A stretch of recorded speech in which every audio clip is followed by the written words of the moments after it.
with the theory that people weren't recognizing this thing being a dog. As soon as the information was given out that this is actually a dog, people around the world who weren't even told that started to begin to naturally perceive this as a dog instead of just a jumbled mess. Now, as soon as this random thing happened to this glycerin, it started to crystallize. All of the glycerin in the world then started to crystallize in the same manner. There's a link. Communicating in some way that we can't sense. Junpei was honestly impressed. It was in fact a pretty interesting story. Wow, that's pretty interesting. But what does that have to do with Ice 9? To a surprise, it was Santa and not June who answered. What she's saying is that it's a lot like Ice 9. What happened, I mean. A lot like? That would be bad. If water everywhere started freezing at 96 degrees, yeah, it'd be the end of the world. Junpei felt that Santa might not be treating the idea of the end of the world with the proper concern. At any rate, we're not going to have to worry about the end of the world unless we can get out of here pretty damn quick. He was right. Junpei shivered. Alright guys, I think that's enough of that. I didn't think we'd get this far off topic. I mean, I know I'm kind of at fault here, but we can't be screwing around anymore, seriously. I might go by the name Santa right now, but I didn't grow up in Iceland. I freaking hate the cold. So let's get cracking, alright? We gotta find a way out of here. Santa stomped off, clearly doing his best to pretend the cold wasn't affecting him. Selfish, isn't he? Thought Junpei to himself. Still, Santa was right, and it was high time they got back to their search. The story of Ice 9 had him interested, but there'd be more time to think about that once they got out the freezer. Junpei looked at June, nodded, and resumed his search of the room.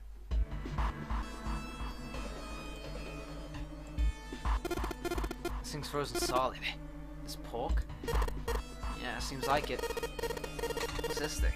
Not like a tag or something. Chunk of pork! Yeah, bud. Jumpy, is there a slip of paper in that meat? I think there's something written on here, but I can't read it like this. If we try and pull it out, probably rip. You need to defrost that. I don't think we're gonna be doing that in this room. Oh shit.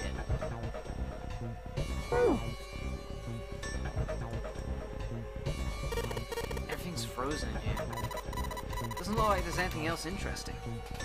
Really? Like at all? There's a lot of shit here.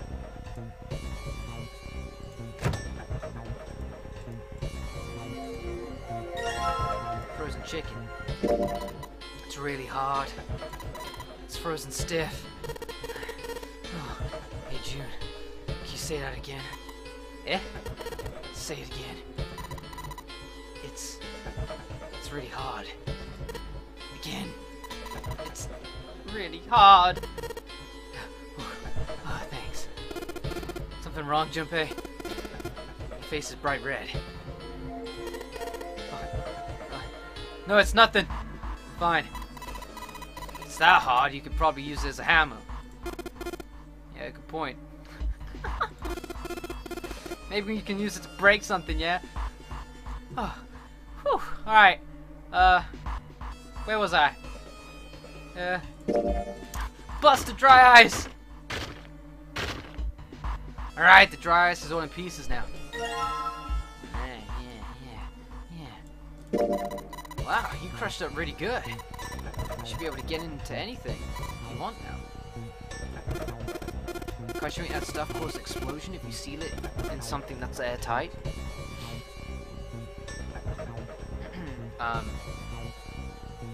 Yes. Ooh,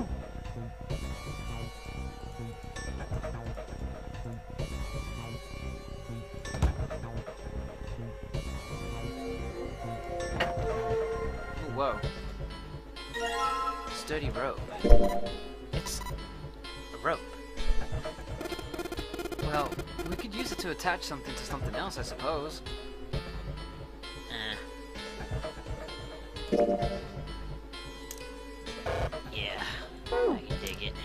I can ban the poke, and then I can ban the blade. Make like a ninja weapon. So much stuff in here. Why don't we take some of it out, Jumpy? Well, take this. A water bottle. Hey, yeah, Shane. A water bottle. Yeah, it is. I'm gonna put these pieces of dry ice into the water bottle.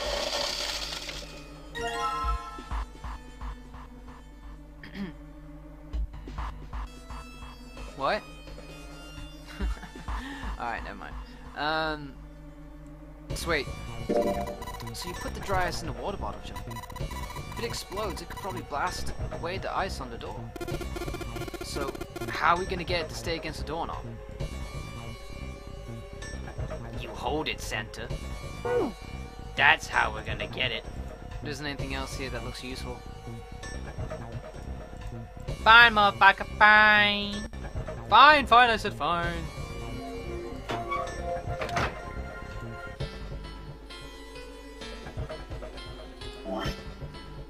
And let's just tie a rope on here. Alright. Hey, why don't we use that rope to tie that ball onto the doorknob? We just have to put some water in it and then we can give it a good whack or something. Kaboom! Explode. Break the ice off the door. And what are we waiting for? Can't take this cold any longer.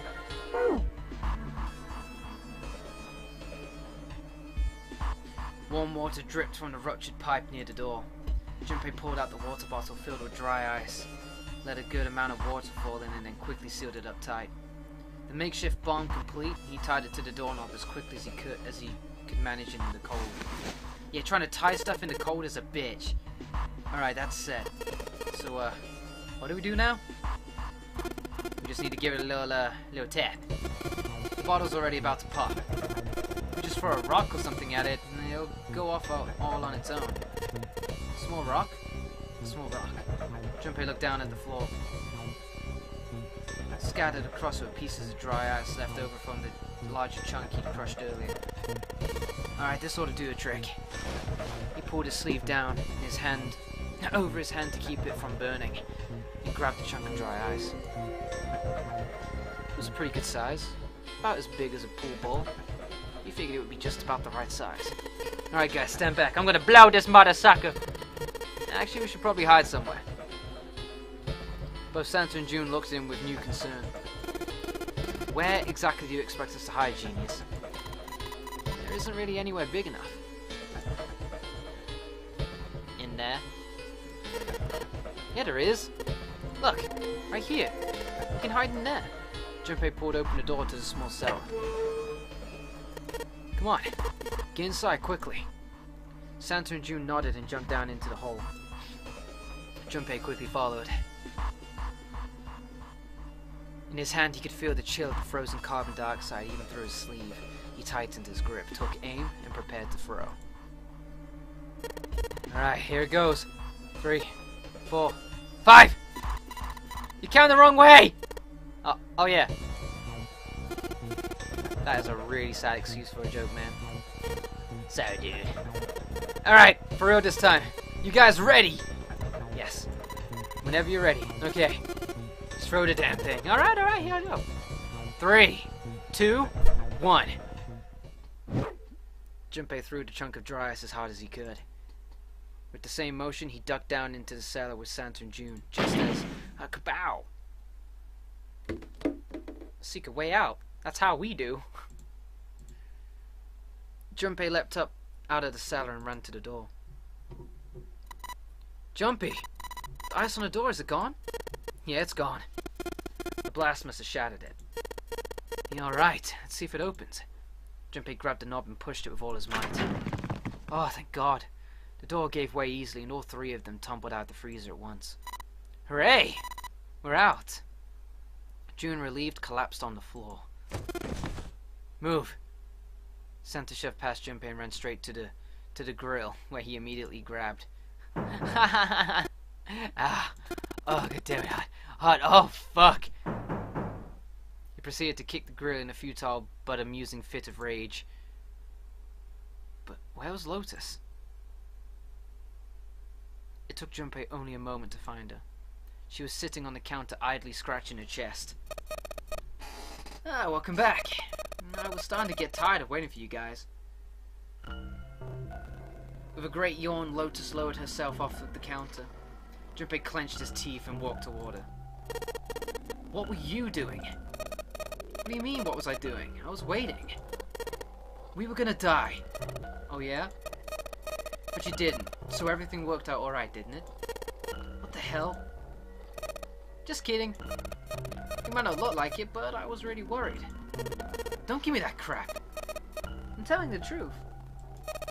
I mean, if you died, then I'd be in trouble too. If you died, then I'd be stuck here, and I'd die too. See? I did all I could. I even looked around to see if there was anything I could use to pry open the door, but I couldn't find anything. So all I could do was wait.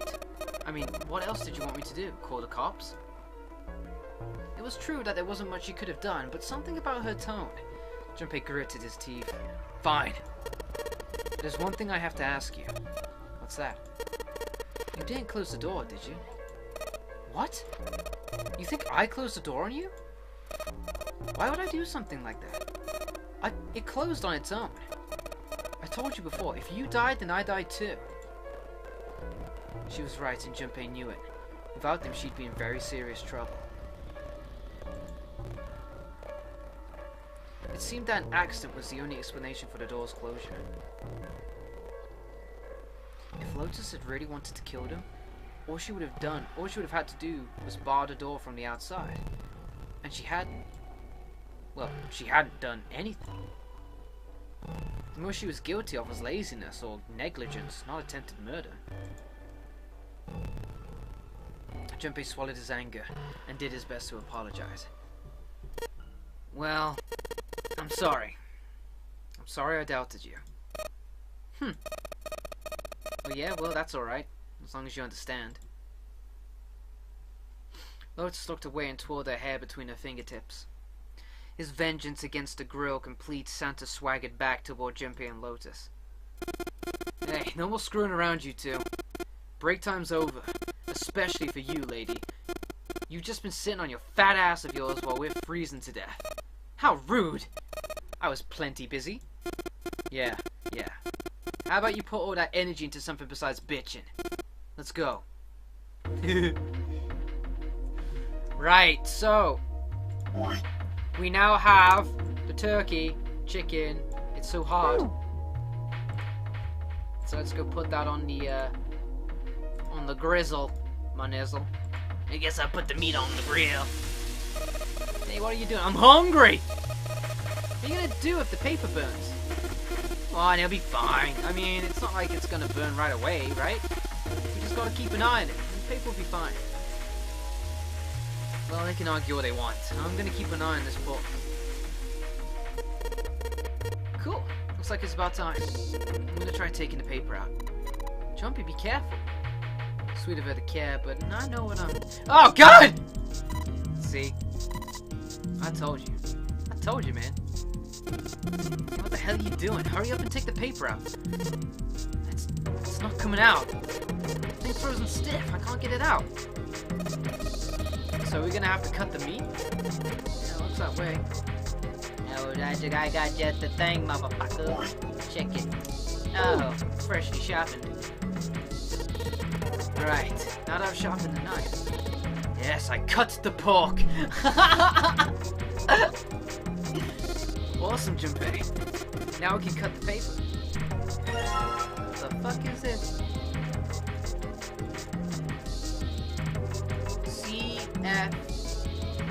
C10 plus F? Do you think it's some kind of code? Don't tell me it's this hexadecimal bullshit.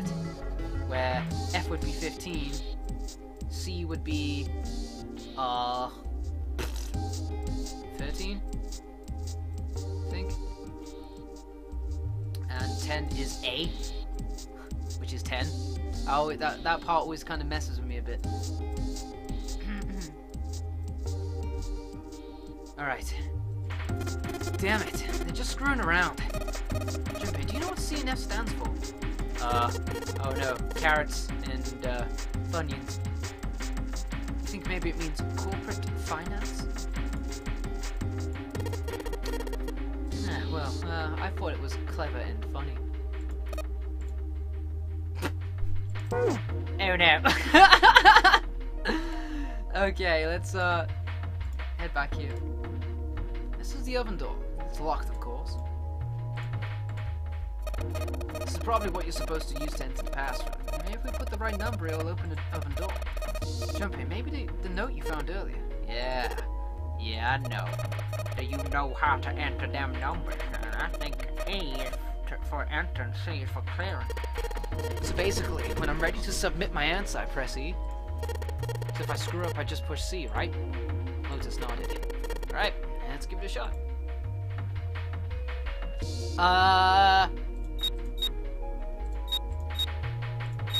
What? What is this? Madness? Oh, it's plus. Was it? So I plus 13 with 10, and then 15, so I get like 38 or something? Right? Is that what they want? Or maybe... Why are you such a cruel bitch? Maybe it's that plus this, maybe it's 16. You know when 10's 16? That weird one that I really don't get. So 30, so 40, is it 43?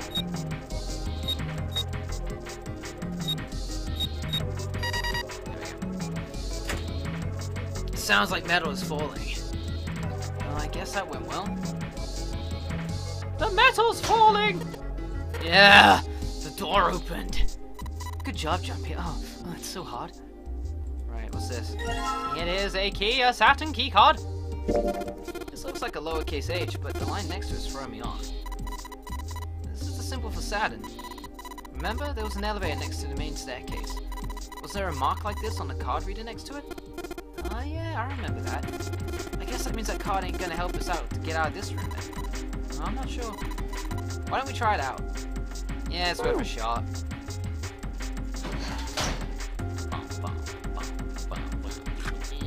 Oh, well, what do you know? Yes, I think it's unlocked now. You did it, Jumpy. Let's get out of here. Yes. Yes! Oh, you found...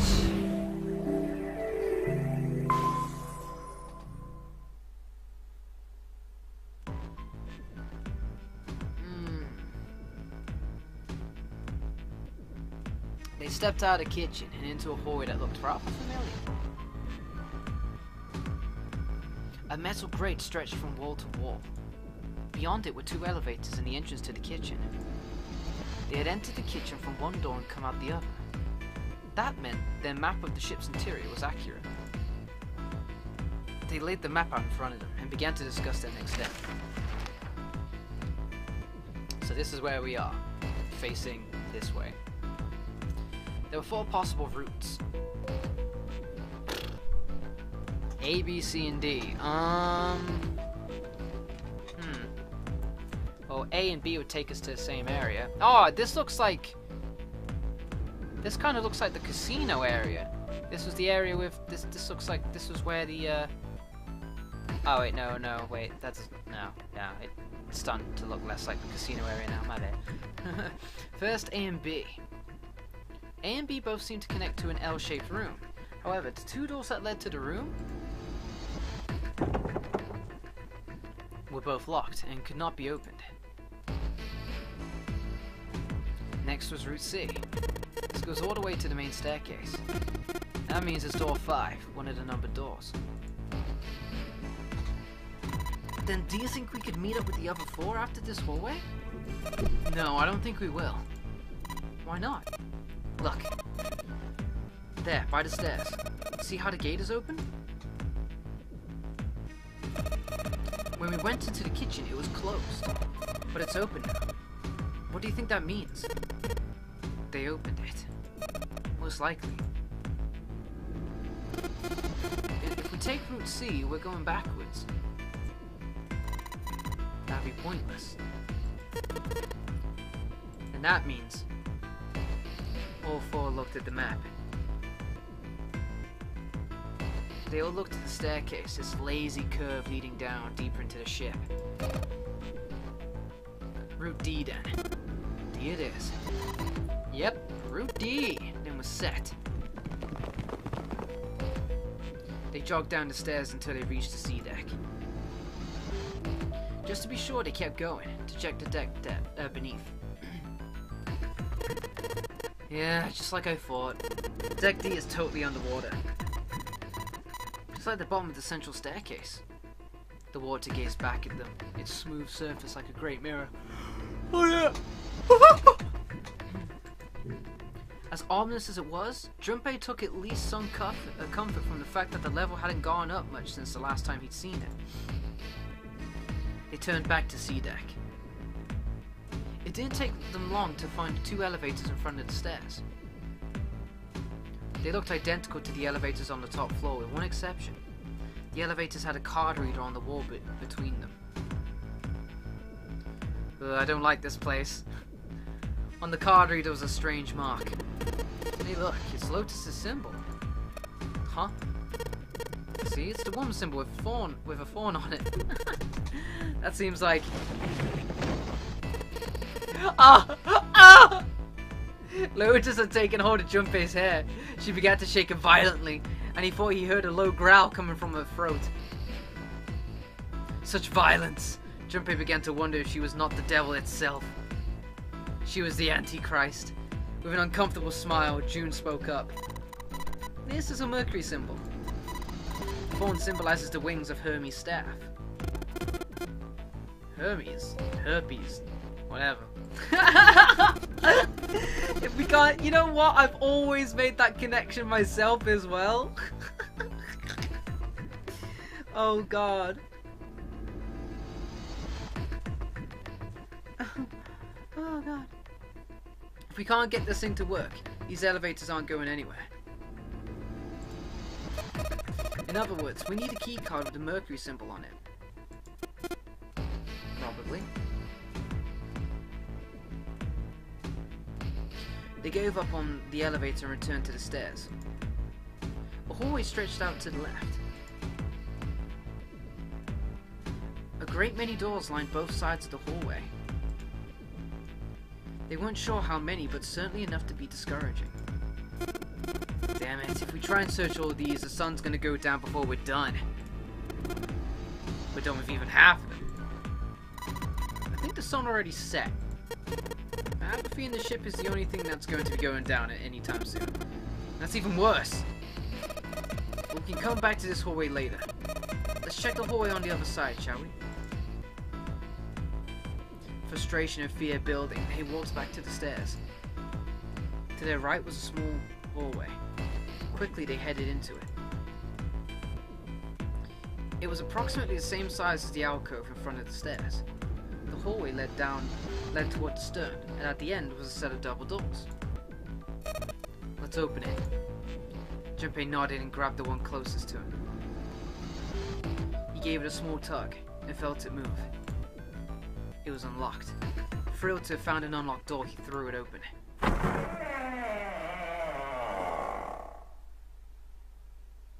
Junpei didn't know what to make of what he saw. Oh god, this place again.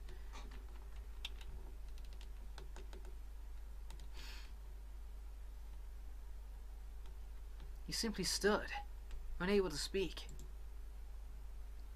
The other simply stared open-mouthed. After a few long moments, Santa managed to speak. The hell is this? A massive room stretched out in front of them.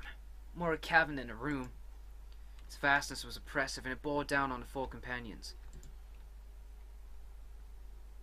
It was not empty, however. The entire room was filled with lines upon lines of beds. They were simple things, little more than pipe and thin mattresses. Is this a hospital? He had at least been able to put a name to the harsh scent that pervaded the room. The room swam with the harsh, biting smell of antiseptic. In the center of the room were shelves stacked with medicine and a number of medical devices, the function of which Junpei did not know. More importantly, however, on the back wall of the room were 4 doors. 3 of them were emblazoned with large single-digit numbers made with thick red paint. The door on the left was labeled 3. The second door from the left had no number, but the third had been given a 7. And the rightmost door had an 8. There could be no doubt they were numbered doors. It did strike Junpei as strange, however, that the door between 3 and 7 should be blank. What, he wondered, could it mean? Let's take a look at the doors. Yeah, it sounds like a good plan. Junpei headed toward the doors, weaving his way through the beds. He started with door 3, on the left, and moved to the right until he reached door 8.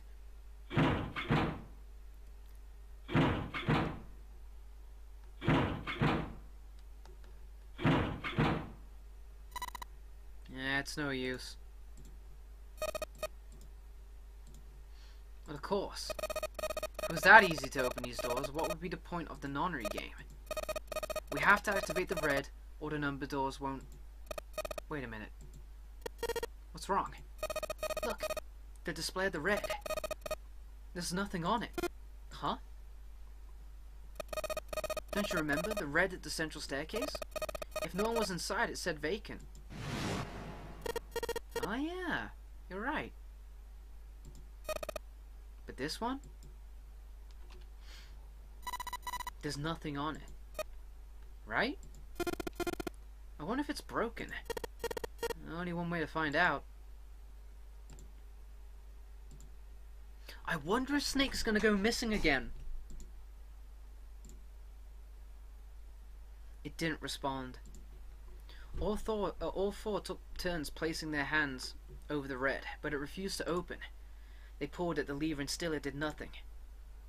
As they soon discovered, it wasn't the only red for the door 8 that was behaving strangely. The red of door 7 also refused to respond, and door 3 was similarly silent. None of them would respond. What did it mean? Ha! I knew it. They're broken. Zero sure sucks at maintenance. No, that's impossible. You really think Zero, who prepared all of this, would make such a stupid, simple mistake? Maybe, but that doesn't explain why this thing ain't working. It was at that moment that they heard a voice from behind them. I believe the bottom of the device has been removed. They spun around to see Snake. But it was more than just Snake. Ace, Clover, and Seven quickly filed into the room as well. Although they were glad to see one another, it wasn't terribly surprising that they had. If it had been the other party who'd opened the gate in front of the kitchen, it wasn't unreasonable that they'd bump into one another eventually. The rest of Snake's team, however, did look rather surprised. How did you guys... How did you end up here?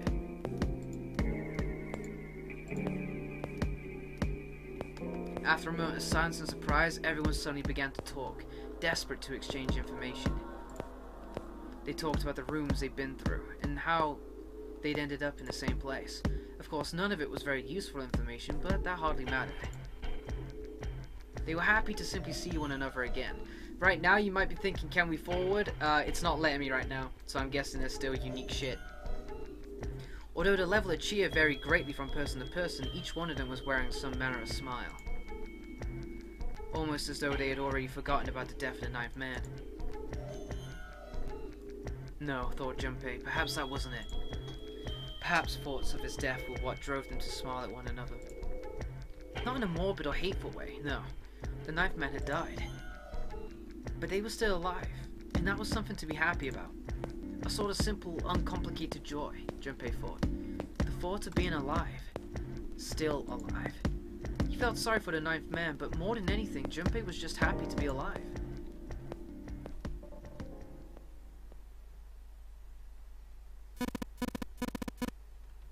There you have it, our half of the story. His part finished. Ace felt silent. For a moment, Junpei was silent in thought, then he spoke. Okay, let me see if I got all this straight. When you guys got here, the bases for the Reds were already gone. And you looked over this room, but you couldn't find anything. So you figured that there might be something in the hallway with all the doors. So you went and had a look? Yeah. And while you were looking around, you heard voices. Uh-huh. So you followed the voices and came back here. Indeed. And that is how we found you. Junpei examined the 3 Reds again just in case. On the bottom of each was a long thin gap. It looked like a slot for something. Probably something electronic. Oh, this isn't good.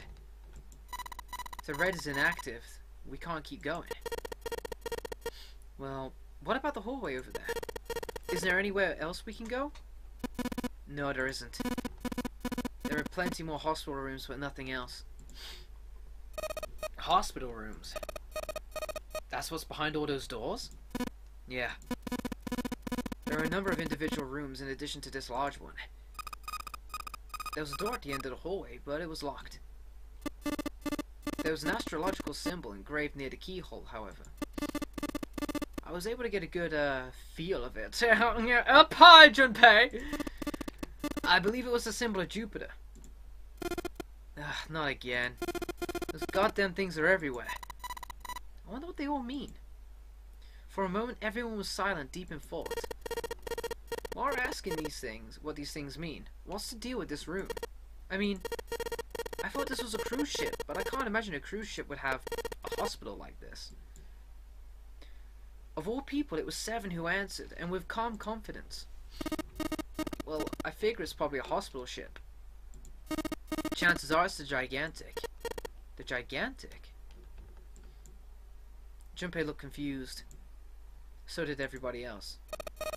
What is the Gigantic? I should be able to skip this now, right? Because I think I'm like... We've seen all this. What? What is the Gigantic? No. Oh, that's handy. That's fucking handy. Oh, alright, I can dig. Hey. Okay, I want to get off there now. Let me go. Let me go. I want to go home. I want to go home. Oh, shit. 7 knit his brows for a moment, then began to explain. Gigantic? He explained that she had been a sister ship for the Titanic, built in the early 20th century. The Titanic had 2 sister ships, who were identical to one another in nearly every aspect. The Gigantic was said to be one of them. She was initially intended to be a passenger line, like the Titanic, but soon after the ship was launched and the First World War began, and she was pressed into duty by the British Navy as a hospital ship. Sometime later, the Gigantic was damaged by a German mine in the Aegean Sea. Still can't say that. She managed to run aground after the incident, and consequently was not sunk. What then happened to the Gigantic after a fateful encounter in the Blah Sea? One theory ran that a man named Lord Gordane purchased her. Lord Gordane, it seemed, had been one of the few survivors of the Titanic tragedy, and that trauma had turned him into an obsessive collector of all things related to the Titanic. As his obsession deepened, he began to desire the Titanic itself. Now, I don't think I'd be obsessed with something that reminded me of my near-death experience, you know? So, there's something there.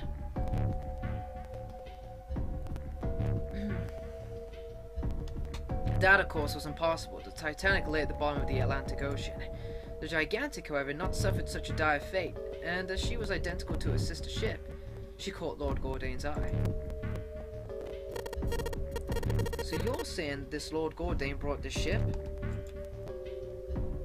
Yeah. At least, I think I am. That's impossible. No way we're in some boat that's almost 100 years old. Pipe down, just pay attention. What? That's it? Well, have you got any proof? Proof? Proof that this ship is really the Gigantic.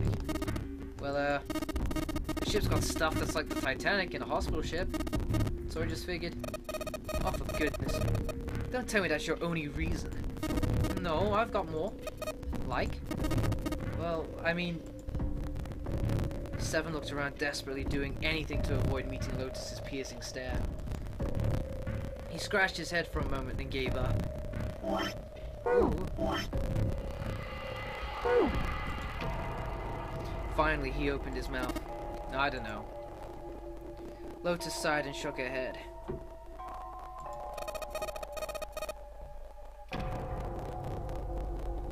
I guess your memory isn't back yet. Yeah, sorry about that. Hey, wait a minute. Memory isn't back? Junpei was, he felt, legitimately shocked at what seemed to be new and very important information. Everyone else, however, seemed unimpressed. In fact, they all looked at Junpei as though he had said something very strange. He decided to revise his attitude for the next question. Wait, was I the only one that didn't know?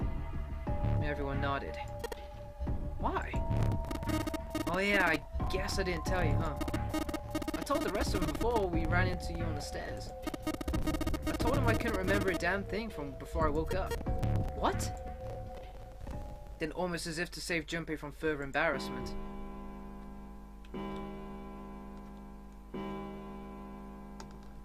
A bell began to ring from far away. It sounded as though it was the clock at the main stairway. Junpei counted each chime carefully. 10, 11, 12. We already only have 6 hours, man. It's midnight. And we still got 6 hours left, right? We don't have any time to screw around. Let's get going. We gotta find the missing parts of the Reds. What do you mean, find? How on earth do you propose we do that? We've looked everywhere in this room. That only leaves one place to look. One? Well, I guess that's not really right. Wait. Don't tell me you mean we need to search all of the other rooms. Don't freak out. We already searched 4 of them. 4? We just have to split the rest between the 8 of us. If each person does 6 rooms, that'll be 48 rooms, right? So there are 48 rooms left? Her earlier experiences had apparently not encouraged Lotus to trust Seven. Seven scratched his head awkwardly. I don't know. After a little more discussion, they split up and headed towards the rooms to begin searching them. Junpei was chosen to search the rooms on the starboard side, moving from forward to aft. They also determined when they would return to report their findings, the next time the clock sounded the chime. When it did, they would meet back in the large central room full of beds.